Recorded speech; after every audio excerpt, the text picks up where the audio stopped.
Helldivers, the release of the third official Warbond Democratic Detonation has come and gone. We've spent hours testing every weapon on the hardest difficulty in the game and want to share our thoughts with you.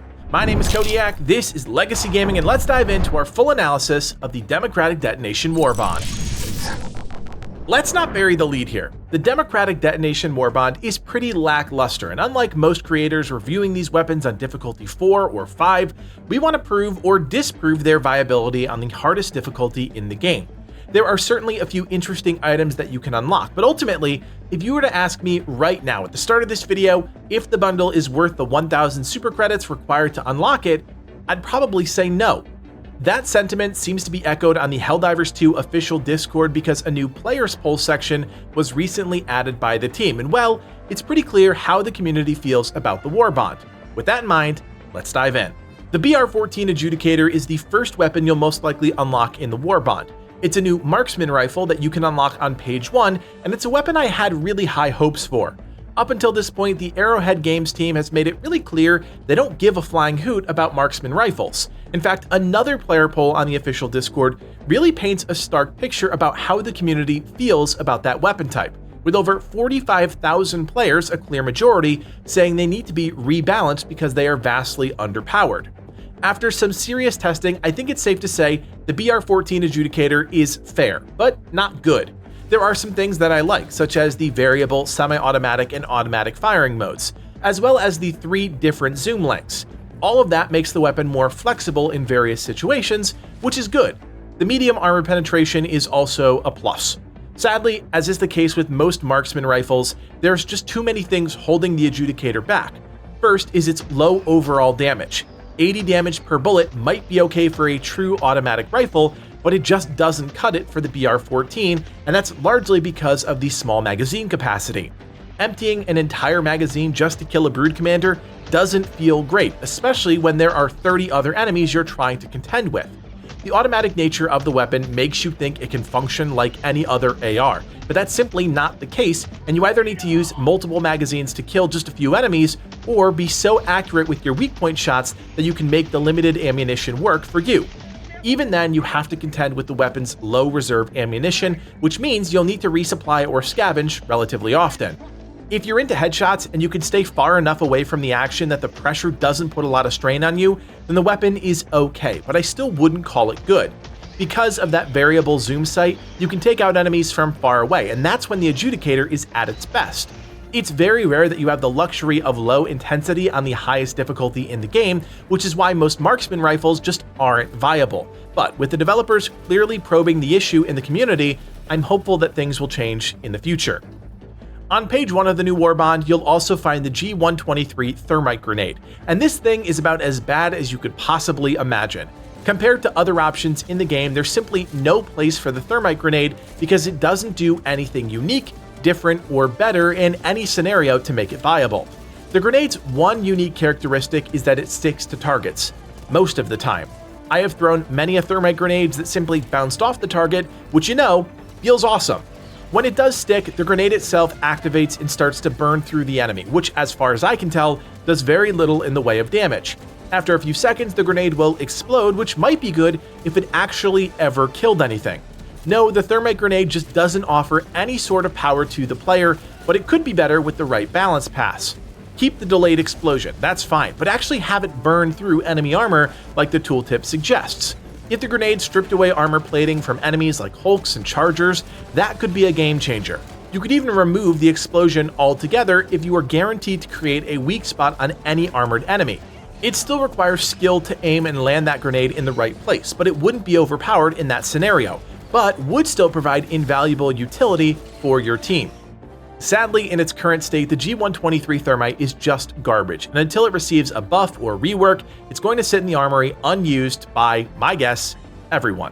One of the bright spots in the Democratic Detonation Warbond, the R36 Eruptor, is a unique weapon that I think a lot of players are having fun checking out. In fact, in our own quick straw poll on the channel, we found that this is the weapon a majority of players like the best from the new Warbond, and I understand why. The weapon is, as one commenter put it, a delete button, and even with its slow muzzle velocity and bolt action, which increases the time between shots, the damage per bullet and shockingly large AoE sets this weapon apart. It's similar in nature to the JAR-5 Dominator in a way, but I think it's more closely comparable to the anti-material rifle because in the right hands, this thing can rip through enemies large and small. If you're looking for a primary weapon sniper, this is about as close as you're going to get at this point because it's incredibly viable. There are some things you need to keep in mind whenever you use the weapon, like its low magazine capacity. With just 5 rounds per mag, you'll be reloading a lot, but you do get 12 reserve magazines for a total of 60 shots before needing to reload. You also have to compensate for the weapon's slow bullet speed, which does take some getting used to. Nothing you can't adjust for, but it takes a minute to get a feel for it. Finally, this weapon is just straight up not good at close range, nor should it be. If you take the energy shield, you can avoid any unwanted close-range self-inflicted damage, which is nice, but other than that, you'll need to be careful not to fire point blank or risk killing yourself. Ultimately though, this is the most viable weapon in the entire bundle, and a gun I've been using a lot since the Warbond was released. It's easily one of the strongest in the game and ranks amongst the 5 best primary weapons currently available in Helldivers 2. What's there to say about the GP31 grenade pistol? This weapon is low-key the most impactful in the entire Warbond because it completely transforms the secondary weapon slot, giving Helldivers a way to deal with mission objectives like the automaton bunkers and terminid bug holes without having to use an actual grenade. Because the weapon fires an explosive grenade, not the one you have equipped, you have new flexibility to take a different kind of grenade, like the G23 Stun, while still having the ability to destroy mission objectives. Add on to that the explosive utility of the R36 Eruptor, and you have completely transformed the way Helldivers can load out before a drop, and that in itself is a big deal. In terms of the weapon's combat effectiveness, honestly, who cares, because that's not what it's going to be used for. Can it kill enemies in a pinch the same way the actual grenade launcher can? Yes, but is that what a vast majority of players care or use it for? I don't think so. Like I said, the GP31 grenade pistol may be one of the most impactful additions to the game, and I really hope the Helldivers 2 team continues to inject weapons like this that push what's possible for players, because I think that level of choice is ultimately a huge win for the community. Finally on the list today is the CB9 Exploding Crossbow, which you can unlock on the final page of the Warbond. I was genuinely hoping that this weapon would be something truly unique in the Helldivers 2 landscape, and after hours of testing on the hardest difficulty, I am whelmed to say the least. The Exploding Crossbow is just mid across the board, and while it features insanely high damage, higher than that of the Eruptor if you believe it, it just falls short in so many other aspects. First, it provides no utility.